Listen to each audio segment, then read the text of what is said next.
Kajian ini membincangkan tentang konsep etism dan agnosticism di mana isu ini membahaskan tentang persepsi pelajar universiti awam terhadap penyebaran etism dan agnosticism. Objektif utama kajian ini adalah untuk menganalisis kefahaman dan pendedahan terhadap etism dan agnosticism di samping mengukur tahap penerimaan fahaman tersebut dalam kalangan pelajar universiti. Bukan itu sahaja, kajian ini juga dapat mengenal pasti potensi, kesan positif dan negatif berdasarkan kadar penerimaan etism dan agnosticism terhadap nilai, etika dan identiti negara. Selain itu, kajian ini juga dapat mengkaji pandangan umum tentang keperluan untuk membendung penyebaran etism dan agnosticism. Dalam kajian ini, pelajar universiti awam iaitu pelajar UNIZA telah menjadi komuniti utama dengan kaedah pengisian Google Form. Kesimpulannya, konsep etism dan agnosticism memberi impak dalam masyarakat Malaysia yang hidup berbilang kaum dan harmoni. Wait, tengok ni. Apa ni?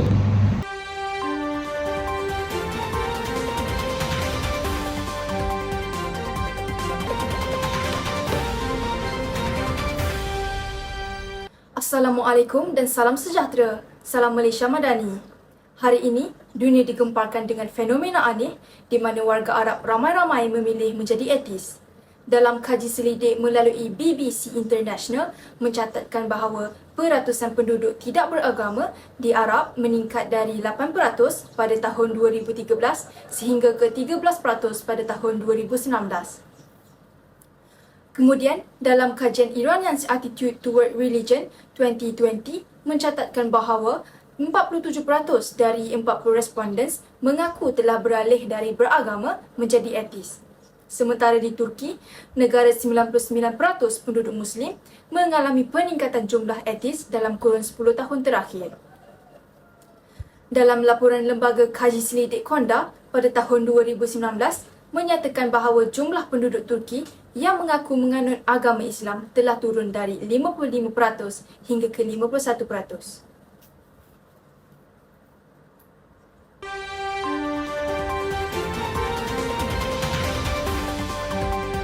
Ni warga Arab ramai-ramai pilih jadi etis. Ingat tak yang dekat Malaysia pun ada perhimpunan ramai-ramai etis tu? Alah, ada. Kenapa dia macam tu Rasanya ni sebab dia orang kurang ajaran agama sejak kecil. Boleh jadi. Dan sekarang kita teknologi pun macam mempengaruhi dia orang punya pemikiran kan? Boleh jadi juga. Weh korang! Hai. Rancak korang bincang nama. Tengok. Oh. Ish, bahaya betul lah zaman sekarang ni. Aku ada dengar juga pasal agnosticism ni. Korang tahu tak apa dia? Agnosticism? Agnosticism. Oh, apa tu? Aku tak pernah dengar apa. Yang aku tahu etis je lah. Etis tu orang tak percaya di Tuhan kan? Tengah cakap pasal agnosticism ke? Okey, sebenarnya agnosticism ni adalah kepercayaan ataupun fahaman bahawa kewujudan Tuhan dan perkara gaib tu tak diketahui dan juga tak dapat diketahui. Sebenarnya ramai pun yang tak tahu agnosticism tu apa. Aku pun baru tahu waktu kelas hari tu. Mesti yang ni tidur kan? Jangan bagi gantai.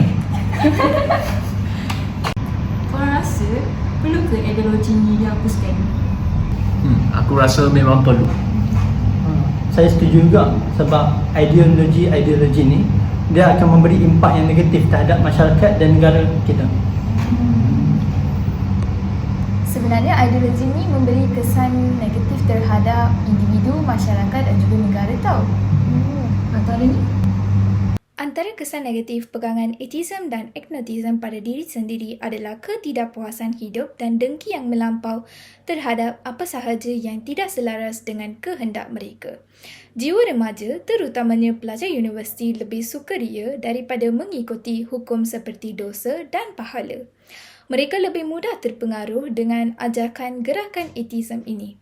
Mereka akan menganggap ajaran etism sebagai mudah kerana mereka boleh bergaul bebas, memakai pakaian yang mereka suka dan sebagainya. Selagi seorang etis tidak cuba mencabar pemikirannya dengan bercakap dengan orang yang berilmu agama, dia akan sentiasa tidak puas hati. Selain itu, orang etis tidak mempunyai matlamat hidup yang jelas dan sangat mementingkan diri dan golongan mereka. Mereka dilihat sebagai tidak mempunyai kepercayaan yang kukuh. Mereka juga tidak mematuhi undang-undang negara kita seperti yang dinyatakan dalam rukun negara yang menyatakan bahawa masyarakat mesti mempunyai kepercayaan kepada Tuhan. Selain itu, apabila terdapat terlalu banyak ideologi baru yang bertentangan dengan agama dan etnik lain, masyarakat yang menganut ajaran ateism akan berpecah.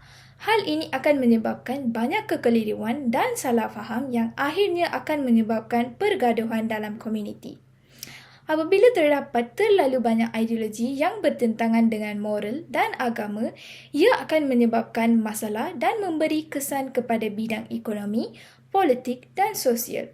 Masyarakat akan berpecah dan tidak bersependapat.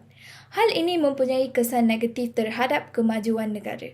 Negara akan mengalami kemunduran dan kemerosotan dalam semua bidang kerana masyarakat tidak dapat mencapai perpaduan dan kesatuan antara mereka. Wujudnya sifat benci dan tidak puas hati kerana masing-masing mempunyai pendapat dan pegangan yang bercanggah. Korang rasa adakah cara nak hentikan ideologi ni? Rasanya banyak je cara dia. Yang pertama, kita boleh meningkatkan ilmu pengetahuan agama, terutama dalam bidang akidah. Sebab kita tahu akidah ni adalah kefahaman dalam agama. Jadi, bila kita faham akidah, kita juga boleh memahami semua prinsip-prinsip ataupun dasar-dasar dalam sesuatu agama. Yang kedua pula, kita boleh menyebarkan keindahan hidup beragama melalui media massa macam filem, akhbar dan juga internet. So, sekarang kan dunia teknologi, jadi manusia ni lebih dekat dengan penggunaan media sosial. Jadi kita boleh terangkan dekat masyarakat tentang ganjaran ataupun cara-cara hidup beragama. Yang seterusnya, kita juga boleh menyediakan prasarana ataupun fasiliti untuk mengajak masyarakat ni untuk hidup beragama. Contoh macam rumah-rumah ibadat yang kita tahu, masjid, church ataupun kuil. Benda ni semua merupakan lambang kesucian dalam agama-agama kita kan. Jadi benda ni boleh menarik minat masyarakat untuk mendalami lebih tentang suatu agama. Dan yang terakhir, aku rasa kita boleh buat program macam program penerapan ataupun program bimbingan lah, supaya kita boleh membimbing, kita boleh mendidik masyarakat untuk berubah ke arah yang lebih baik, dan juga benda ni dapat membuka minda masyarakat untuk hidup beragama.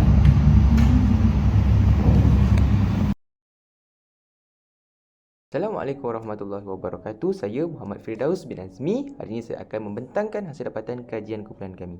Kumpulan kami menggunakan platform Google Form untuk menanyakan beberapa soalan kepada 69 responden kami. Di sini hasil dapatan kajian mendapati bahawa majoriti daripada responden sebanyak 92.8% memahami apa itu fahaman ateisme. Namun begitu, majoriti daripada responden kami sebanyak 50.3% pula tidak memahami apa itu fahaman agnostisisme. Bakinya sebanyak 49.3% pula memahami apa itu fahaman agnostisisme. Di sini kami menanyakan pula, adakah kedua-dua fahaman ini, iaitu fahaman ateisme dan agnostisisme, wajar diterima? Hasil dapatan kajian mendapati 81.2% daripada responden kami tidak menerima kedua-dua fahaman ini. Namun begitu, terdapat segelintir responden sebanyak 7.2% bersifat terbuka dan boleh menerima kedua-dua fahaman ini, iaitu fahaman ateisme dan agnostisisme. Di sini kami menanyakan pula, adakah fahaman ateisme dan agnostisisme memberi kesan positif maupun negatif? Hasil dapatan kajian mendapati bahawa 84.1% daripada kalangan responden kami menyatakan bahawa kedua-dua fahaman ini memberikan kesan negatif kepada generasi akan datang. Seterusnya kami menanyakan, adakah kedua-dua fahaman ini, ateisme dan agnostisisme, wajar dibendung? Hasil dapatan kajian mendapati 85.5% daripada kalangan responden kami, majoritinya menyatakan bahawa kedua-dua fahaman ini wajar dibendung. Kesimpulannya di sini apa? Kesimpulannya, masyarakat kita masih berpegang kepada prinsip keagamaan dan menolak fahaman ateisme dan agnostisisme. Assalamualaikum.